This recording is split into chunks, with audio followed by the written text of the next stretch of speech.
उसमें मेरा भी समावेश है।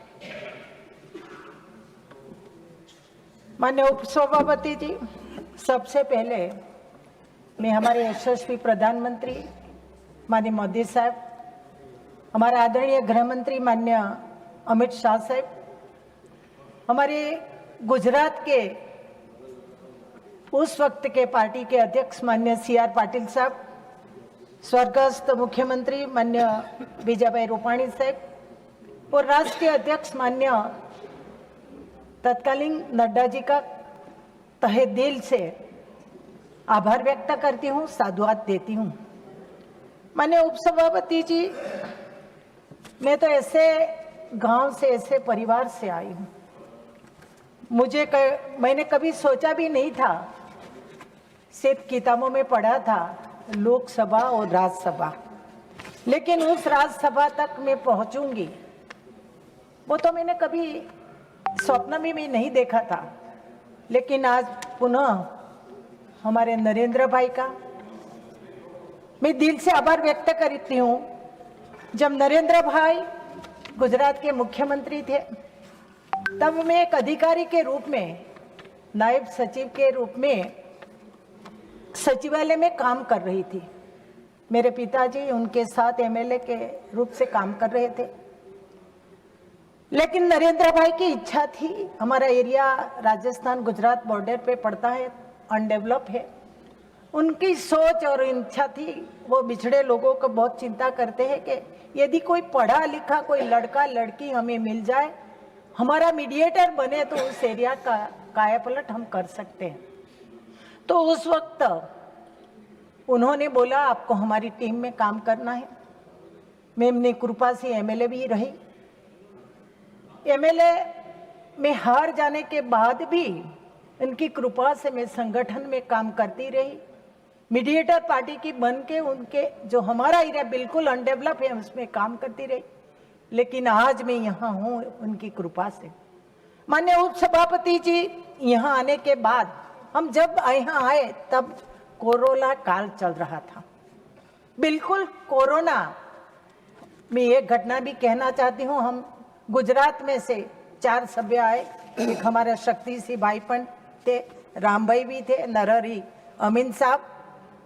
राम भाई बाद में आए, लेकिन अभय भारद्वाज करके राजकोट के कार्यकर्ता के रूप में उन्होंने शपथ लिया, ओनली शपथ लिया। लेकिन बाद में उनको कोरोना हुआ और वो ये सदन तक पहुंच ना सके। आज भी हमें दुख है, ये डर है कोरोना कैसे कैसे लोगों का लेके चला गया। बाद में राम भाई आए। लेकिन मैं ये कहना चाहती हूँ कि इस कार्यकाल में हम ऑल्ड सदन में बैठे, यहाँ आए और मुझे जो ड्यूटी मिली, मैं आज गौरव से कह सकती हूँ कि मुझे बहुत कुछ सीखने मिला। सारे हिंदुस्तान के लोगों का यहाँ मिलने का मौका मिला, उनके साथ बैठना उठना, कई बातें सीखना मिला। और मैं ये भी कहूँगी कि मैं कोविप में हमारे हेडमास्टर जी, मैं उनको हेडमास्टर जी कहती हूँ, वाजपेयी जी, वो बड़े भाई हैं हमारे, और हमारा किरण रिज्जू जी, माननीय मेघवाल जी, L मुरुगन जी, उन लोगों को भी हमें बहुत साथ दिया। और साथ साथ मुझे जो ड्यूटी, मैं गुजरात फूड कॉरपोरेशन की चेयरपर्सन भी की जिम्मेदारी भी निभा रही हूँ, वो जिम्मेदारी भी अच्छी तरह से। लेकिन मैं आज कहती हूँ कि मैं एक भी दिन एब्सेंट नहीं रही हूँ और मैं कभी यहाँ लेट भी नहीं आई। और ये जगह मैक्सिमम मैं यहाँ बैठी हूँ यानी, और जो कमेटियों का काम मुझे सौंपा गया वो काम भी मैंने खूबी से निभाया है।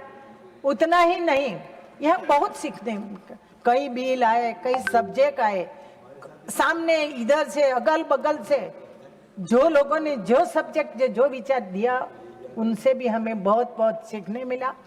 और आज मैं ज़्यादा टाइम तो नहीं लेती, लेकिन माननीय उपसभापति, विदाई होती है, चाहे किसी भी तरह की विदाई होती है। तो आज हम ये सब हैं, कल हम साथ में होंगे कि नहीं होंगे, लेकिन ये यहाँ का जो संस्मरण है, सभी साथियों के साथ बिताए हुए पले हैं, यहाँ बैठने की जो हमारी मनसा पूरी हुई है, ये सब बातें हम हमारे साथ में लेके जाएंगे।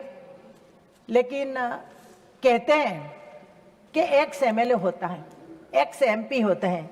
हम तो भारतीय जनता पार्टी का संनिष्ठ कार्यकर्ता है, और कार्यकर्ता कभी एक्स नहीं होता।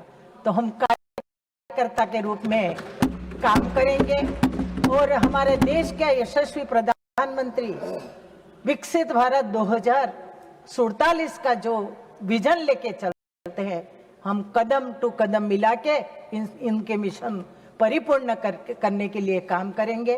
पुनः सभी भाई बहनों का, हमारा सुमेर सिंह यहीं बैठे हैं, हम सब साथ में आए थे। ये सभी हमारे जो बहनें हैं, मैं तो सबसे प्यार करती हूँ।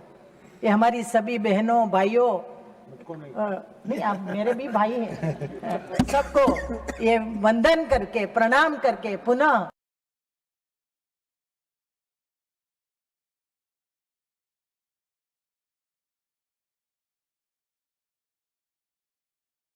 Not present. Dr.